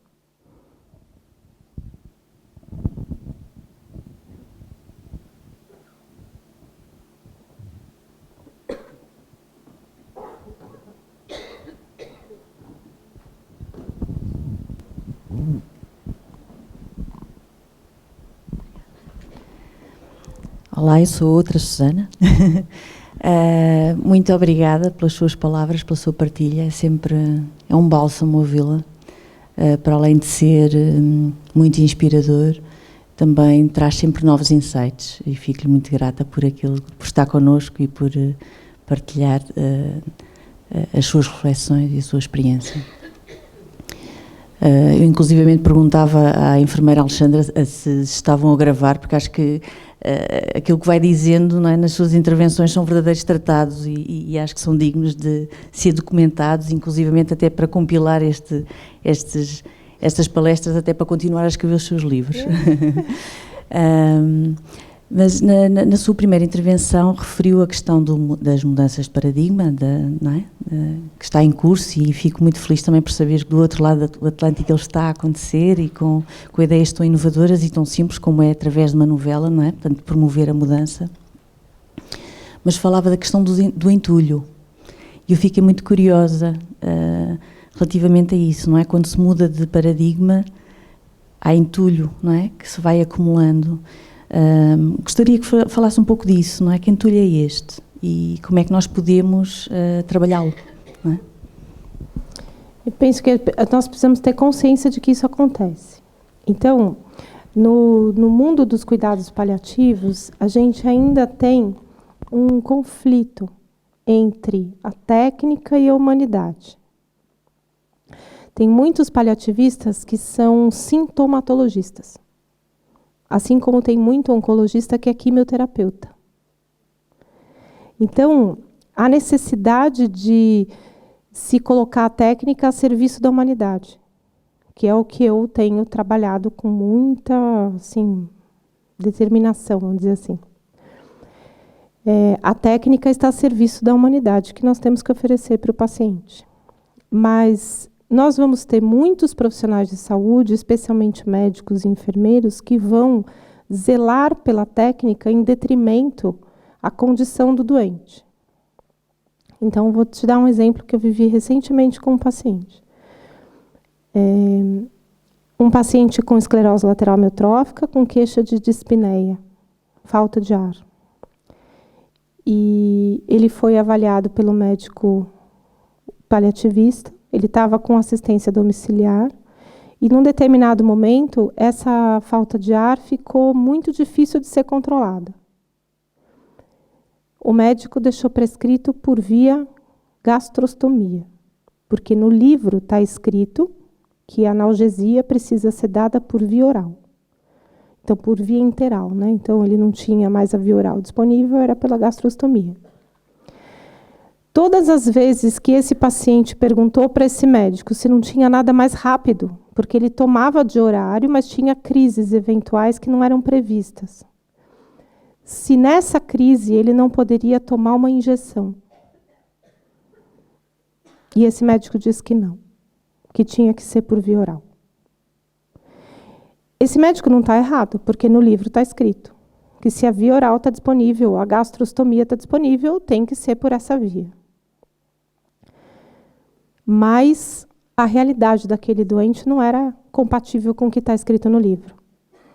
Não haveria nenhuma dificuldade de ensinar aquela família, aquele cuidador, na verdade não precisava nem ser a família, porque eles tinham técnicos de enfermagem com home care 24 horas que poderia fazer a aplicação por via subcutânea.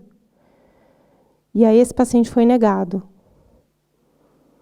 um caminho de alívio de sofrimento mais rápido, porque no livro não está escrito que é para fazer isso.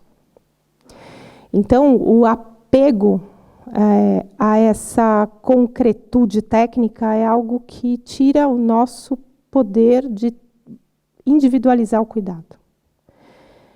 É um caminho que tem sido...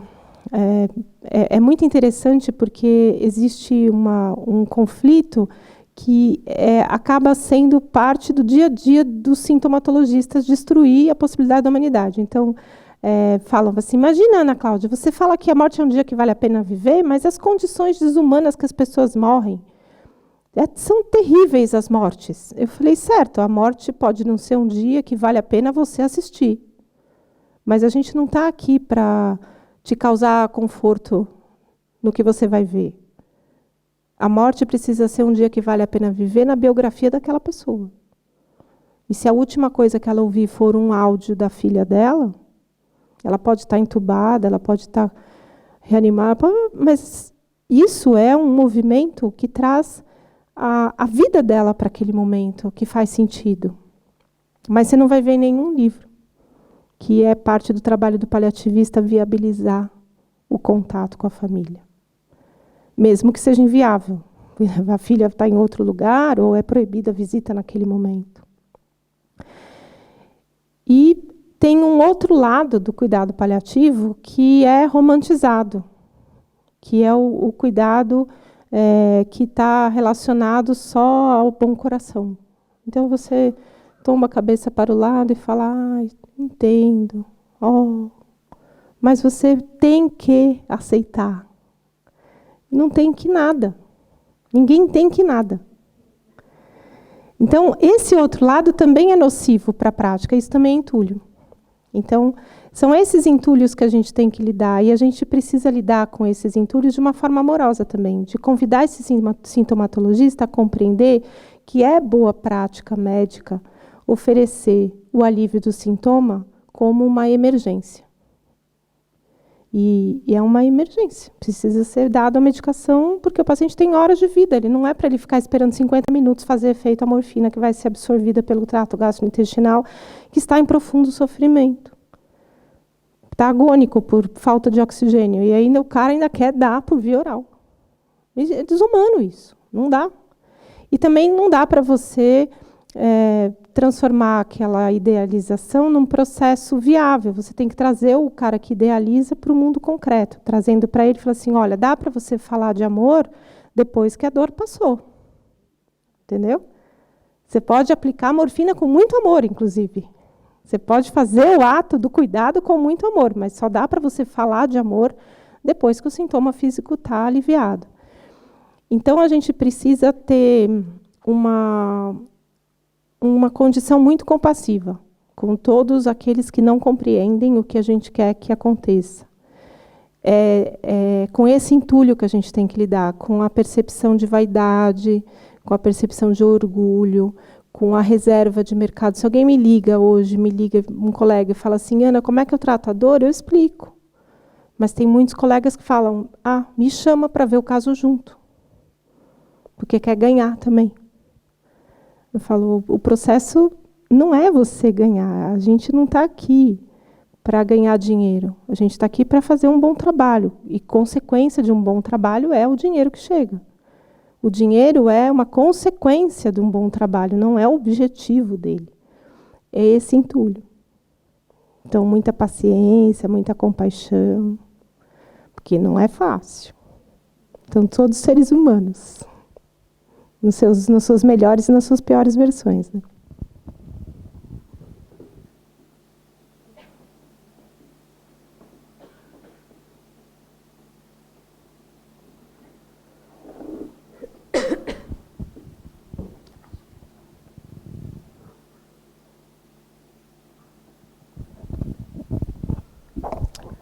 Bom, vamos dar então por terminada esta palestra, esta magnífica palestra, bastante enriquecedora, não é? intensa. Desde já agradecer à doutora Ana, que imediatamente aceitou este convite, não é? Apesar da distância, nunca foi uma dificuldade nem um obstáculo, para que hoje realmente aqui nos enriquecesse com este conhecimento. Agradeço a todos este bocadinho, foi muito bom, até mesmo para a equipa, acho que nos fez bem a todos. Muito obrigada e uma boa noite.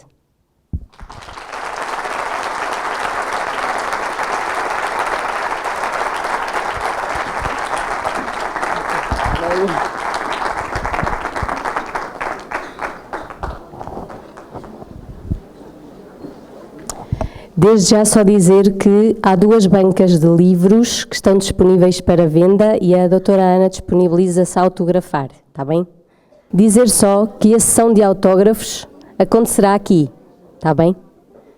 De forma ordeira e calma. Sim. É um de cada vez.